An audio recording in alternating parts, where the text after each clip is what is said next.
विद्यार्थियों, page number 28 निकालना है और पेज नंबर 28 में मैंने आपको ये असाइनमेंट दिए है। ये हमारा असाइनमेंट है। ये असाइनमेंट आपको आपकी नोटबुक में लिखना है। यह एक मुद्दों के आधार पर कहानी लिखो और शीर्षक देना है। तो ये यहाँ पर आपको मुद्दे दिए और मुद्दे के आधार पर आपको कहानी लेखन करना है। ये आपकी असाइनमेंट है। असाइनमेंट आपको असाइनमेंट की नोटबुक में लिखना है और सबको लिखना है। ये कंपलसरी है। हिंदी बाल भारती की पहली इकाई का 7वां धूप की उष्मित छुअन से यह गजल है। इस गजल के लेखक है रामदर्श मिश्र। चलो इसका पहले मैं आपको परिचय कराती हूँ। रामदर्श मिश्र का जन्म 1924 गोरखपुर उत्तर प्रदेश में हुआ है। इनका परिचय। प्रतिष्ठित साहित्यकार डॉक्टर रामदरस मिश्र जितने समर्थ कवि है उतने ही श्रेष्ठ उपन्यासकार और कहानीकारक भी है। नई कविता, छोटी कविता, लंबी कविता के साथ साथ गज़ल में भी आपने अपनी सार्थक उपस्थिति रेखांकित की है। आपके सारे सृजनात्मक लेखन में गांव और शहर की जिंदगी के कठोर यथार्थ की गहरी पहचान दिखाई गई है। अब रामदर्शन की हम यहाँ पर देखेंगे कृतियाँ। कृतियाँ में उन्हें दिया है पद के गीत, पक गई है धूप, कंधे पर सूरज, अपने लोग, सहचर है समय, एक अंत यात्रा, हिंदी कविता आधुनिक आयाम। इनकी प्रमुख यहाँ पर रचनाएं बताई गई है। पद्य संबंधी जानकारी। यहाँ रामदर्श मिश्र की 2 गज़लें दी गई है। प्रथम गज़ल में के शेरों में शायर ने पहचान के साथी के मिलने से राह के आसान होने, अस्थायी खुशी तथा जीवन की बेचैनी की बात की है। और दूसरी गज़ल में वसंत के आगमन से प्रकृति, प्राणियों में होने वाले परिवर्तन एवं प्रसन्न वातावरण की बात की है। यहाँ पर कवि हमें बार बार कहते हैं कि जब हम कहीं जाते हैं और कोई अनजान राही हमसे मिल जाता है और उनसे मिलने के बाद हमारी दोस्ती हो जाती है और धीरे धीरे हमारी पहचान बन जाती है या फिर वो राही हमारा हम साथी बन जाता है, तो हमारा जीवन किस तरह से आगे अच्छा रहता है उसकी उन्होंने वहाँ जानकारी दी है। कवि रामदरस मिश्र ने गज़लें कुछ इस तरह से पेश की है। रास्ते में रोशनी तेरी मुस्कान हो गई, पहचान थी ना तुझसे यूँ पहचान हो गई। कितना मैं चला चलता रहा, राह कठिन थी, देखा जो तुझे राह वो आसान हो गई। अब तक तो उदासीन सी थी मुझसे ये दुनिया, जाने क्या हुआ आज कदरदान हो गई। आई थी खुशी घर मेरे रहने के वास्ते, 2 दिन के लिए हाय वो मेहमान हो गई। पल भर को नहीं चैन से सो पाया आदमी, सपनों से आज नींद परेशान हो गई। रोती रही अकेली पड़ी रागिनी उसकी, लोगों के स्वर मिले तो वो सहगान हो गई। यहाँ पर कवि ने बहुत ही ऐसी अच्छी गज़लें बताई है। इस गज़ल का गायन श्री धीरज शर्मा सर ने वीडियो के माध्यम से भेजा है। उस गज़ल को हमें अच्छे से कंठस्थ याद करना है। इसका मैं अभी आपको अर्थ बताती हूँ। यहाँ पर कवि कदरदान का वे अर्थ बताते हैं गुण ग्राहक। उसके बाद वे बताते हैं मेहमान का अर्थ होता है अतिथि। सहगान यानी कि समूह का गाने की कुछ आदमी जब मिलकर एक साथ गाना गाते हैं उसे हम कहते हैं समूह गान। उदासीन यानी कि विरक्त और तटस्थ। अब मैं आपको गज़ल की 4-4 लाइन के माध्यम से उसका अर्थ समझाऊंगी। रास्ते में रोशनी तेरी मुस्कान हो गई, पहचान थी न तुझसे यूँ पहचान हो गई। कितना मैं चलता रहा, राह कठिन थी, देखा जो तुझे राह वो आसान हो गई। यहाँ पर कवि श्री रामदरस मिश्र के अनुसार मनुष्य जब अपने जीवन पथ पर चलता है तो रास्ते में उसकी बहुत से हमराहियों से मुलाकात होती है। उनसे परिचय हो जाने पर मनुष्य को जो अनुभव यानी कि रोशनी प्राप्त होती है, उससे मनुष्य के चेहरे में अलग ही मुस्कुराहट आ जाती है। कई बार हम भी कहीं जाते हैं, हमारे साथ ऐसी बहुत सी घटना होती है, हम क्या करते हैं उससे हमारी इतनी अच्छी दोस्ती हो जाती है तो हमारे चेहरे में अलग ही मुस्कुराहट आ जाती है। तो यहाँ पर रामदरस मिश्र ने अपने भाव व्यक्त किए हैं। अब तक तो उदासीन सी थी मुझसे ये दुनिया, जाने क्या हुआ आज कदरदान हो गई। मनुष्य अपने जीवन पथ पर चलता रहता है। उसके जीवन पथ में उतार चढ़ाव भी आते रहते हैं, किंतु जब कोई मनमित मिल जाए तो राह आसान हो जाती है। कई बार क्या होता है, व्यक्तियों के साथ हमेशा हम देखते उतार चढ़ाव चलता ही रहता है, मगर हमारे तरह जैसे हमारा मन और उसका मन एक दूसरे से मिल जाता है तो हमें वह व्यक्ति या वो राह हमें क्या हो जाती है, बहुत आसान हो जाती है और हमें जीवन क्या लगता है, सरल लगने लगता है। आई थी खुशी घर मेरे रहने के वास्ते, 2 दिन के लिए हाय वो मेहमान हो गई। पल भर को नहीं चैन से सो पाया आदमी, सपनों से आज नींद परेशान हो गई। रोती रही अकेली पड़ी रागिनी, उसकी लोगों के स्वर मिले तो वह सहगान हो गई। कवि को इस दुनिया से शिकायत है कि अब तक तो ये दुनिया उसकी अपेक्षा करती थी, यानी कि उसकी अपेक्षा करती थी, तटस्थ रहती थी। उसकी मुझे ऐसा क्या परिवर्तन आया, मुझ में ऐसा क्या परिवर्तन आया जो ये दुनिया मेरी क्या हो गई, गुण ग्राहक हो गई, यानी कि मेरी कदरदान हो गई। तटस्थ का अर्थ मैंने आपको बताया, उदासीन बताया था। तो यहाँ पर कवि बार बार हमें कहते हैं कि इस दुनिया में बहुत लोगों को मुझसे शिकायत थी। अब यह दुनिया वो मेरे से क्या करती थी, अपेक्षा करती थी, यानी कि वो उसे शिकायत करती थी, मगर अब क्या हो गया, वह तटस्थ रहने लगी। और मुझसे ऐसा क्या परिवर्तन आ गया कि दुनिया मेरी कदरदान यानी कि गुण ग्राहक बन गई। तो कवि ने हमें क्या बताया है, राह चल वाले से जब हमारा मीत मिल जाता, हमारा मन मिल जाता है, उसके बारे में उसने हमें संबोधित किया है।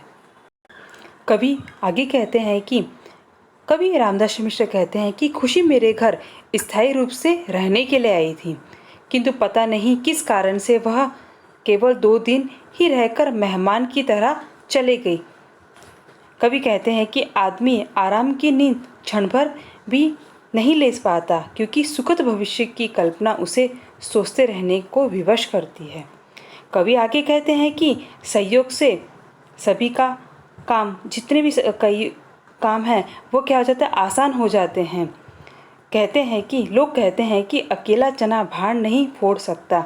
सही है, व्यक्ति का संगीत अकेलेपन के कारण अपेक्षित पड़ा रहता था, किंतु लोगों के साथ मिलने से अपेक्षित पड़ी रागनी समूह गान में बदल जाती है। कभी हमें कहते हैं कि जब कोई हमारे घर मेहमान 2 दिन के लिए आते हैं तो हमारे घर में क्या हो जाती है, खुशियाँ छा जाती है। और जो वो चले जाते हैं तो हमें थोड़ा सा दुख होता है कि वह चले गए। और कई बार कभी हमें ये भी कहते हैं कि जब हम शांति से सोते हैं तो सोने पर हमें नींद में भविष्य की चिंता होती है, यानी कि हमें क्षण भर भी नींद हमें महसूस नहीं होती और हमें सुखद भविष्य की कल्पना हम सोचने के लिए विवश हो जाते हैं।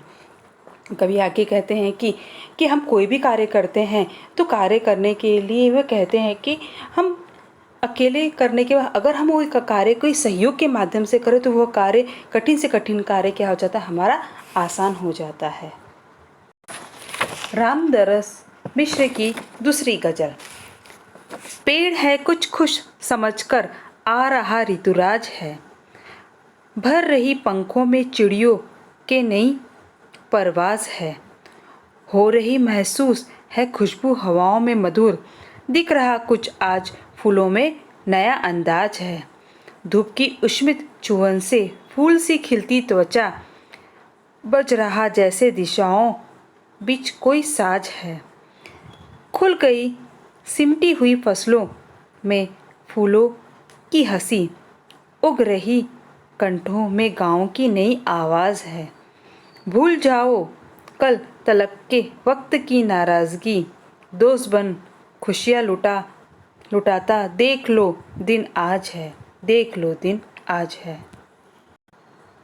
यहाँ पर ऋतुराज यानी कि वसंत ऋतु, परवाज यानी उड़ान, खुशबू यानी सुगंध महक, अंदाज यानी कि ढंग मोहक अदा, उसी प्रकार तो उष्मित यानी गर्म, छुवन यानी स्पर्श, उसी तरह का साज यानी वाद्य, और उसी तरह कंठो यानी कि गला। अब यहाँ पर कवि आगे हमें कहते हैं, अब मैं आपको गज़ल की 4 लाइन के माध्यम से समझाऊंगी। पेड़ है कुछ खुश समझकर आ रहा ऋतुराज है। भर रही पंखों में चिड़ियों के नए परवाज़ है। हो रही महसूस है खुशबू हवा में मधुर, दिख रहा है कुछ आज फूलों में नए अंदाज है। कवि कहते हैं, पेड़ यह समझकर कुछ खुश है कि वसंत का आगमन हो रहा है। चिड़िया भी अपने पंखों को फड़फड़ाकर उड़ान भरने के लिए तैयार है। कवि रामदर्श मिश्र कहते हैं कि लोग हवाओं की मीठी मीठी खुशबू महसूस कर रहे हैं तथा फूलों में आज कुछ नया अंदाज दिखाई दे रहा है।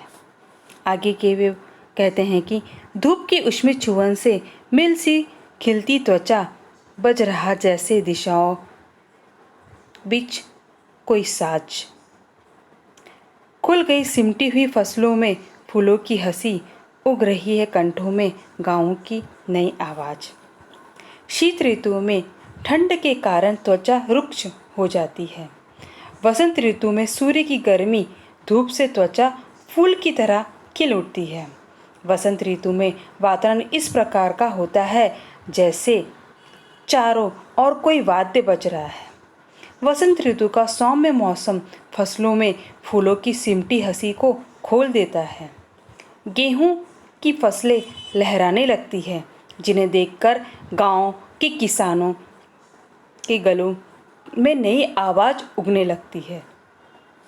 कविता की अंतिम पंक्ति में कहते हैं, भूल जाओ कल तलक के वक्त की नाराज़गी, दोस्त बन खुशियाँ लुटाता देख लो दिन आज है। वक्त यानी समय। कवि रामदर्श मिश्र लोगों के से आग्रह करते हैं कि हमें कल तक तो जो नाराज़गी थी वह हमें भूल जाना चाहिए। लोग इस बात का ध्यान रखें कि वर्तमान दोस्त बनकर खुशियाँ लौटा रहा है। तो हमें रामदर्श मिश्र इस गज़ल के माध्यम से हमें सीख देते हैं। शब्द वाटिका की ओर देखेंगे। मैंने आपको बताया था कदरदान यानी गुणग्राहक, परवाज़ यानी उड़ान, रागिनी यानी गीत संगीत, सहगान यानी कि कई आदमियों का एक साथ मिलकर गाना या समूह गान, साज यानी वाद्य। अब यहाँ पर पाठ के अंगन की ओर देखेंगे। सूचना के अनुसार कृतियाँ करो। रिक्त चौखट में सुयोग्य उत्तर लिखो। अब तक कवि ने उदासीन रहने वाली दुनिया। दूसरा है सपनों से परेशान होने वाले। सपनों से परेशान कौन होने वाले थे? नींद। तो यहाँ पर हम लिखेंगे, इसमें यहाँ पर नींद लिखेंगे, यहाँ लिखेंगे दुनिया। आज कदरदान होने वाली। आज कदरदान होने वाला क्या आएगा? यहाँ पर भी आएगा दुनिया। फूलों में दिखाई देने वाला। फूलों में क्या दिखाई देता है? फूलों में हमें दिखाई देता है नया अंदाज। ये हो गया। उसके बाद है दूसरा है संजाल पूर्ण करो। अब संजाल पूर्ण करो में हम क्या लिखेंगे? वसंत ऋतु के आने से हुए परिवर्तन। वसंत ऋतु के आने से क्या परिवर्तन होगा? तो हम यहाँ पर पहले बॉक्स में लिखेंगे पेड़ खुश हो गए, चिड़िया उड़ान भरने लगी। दूसरे में लिखेंगे फसलों में फूलों की सिमटी हंसी खुल गई। उसके बाद यहाँ पर तीसरे में लिखेंगे फूलों में नया अंदाज आ गया, त्वचा फूल की तरह खिल उठी। उसी प्रकार यहाँ पर हम चौथे बॉक्स में लिखेंगे हवाओं में मधुर खुशबू फैलने लगी। तो यहाँ पर हमें क्या करना है? इस चारों बॉक्स में इस तरह से इसका उत्तर लिखना है। उसके बाद लिखना है कविता की अंतिम दो पंक्तियों का सरल अर्थ लिखो। अब कविता की दो अंतिम पंक्तियों का सरल अर्थ क्या बताया गया था? भूल जाओ कल उससे लेकर दिन आज तक। कवि रामदर्श मिश्र लोगों से आग्रह करते हैं कि हमें कल तक जो नाराज़गी थी वह हमें भूल जाना चाहिए। लोग इस बात का ध्यान रखें कि वर्तमान दोस्त बनकर हम खुशियाँ लुटा रहा है। यहाँ लिख सकते हैं फिर जो बीत गए सो बात गई। इस संदर्भ में हमें अपने विचार लिखना है।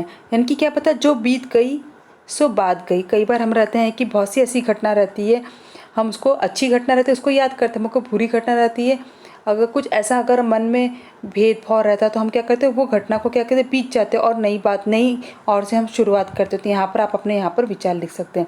फिर इसके आप दिया है सदैव ध्यान रखो प्रकृति में निरंतर अनुशासन दिखाई देना चाहिए। ये आपके लिए है। भाषा बिंदु में पाठ में हुए वाक्य के प्रकार। अब यहाँ पर पाठ में हुए वाक्य के प्रकार अर्थ के अनुसार वाक्य के प्रकार अलग होते हैं। इसकी मैं भी आपको जानकारी देने वाली।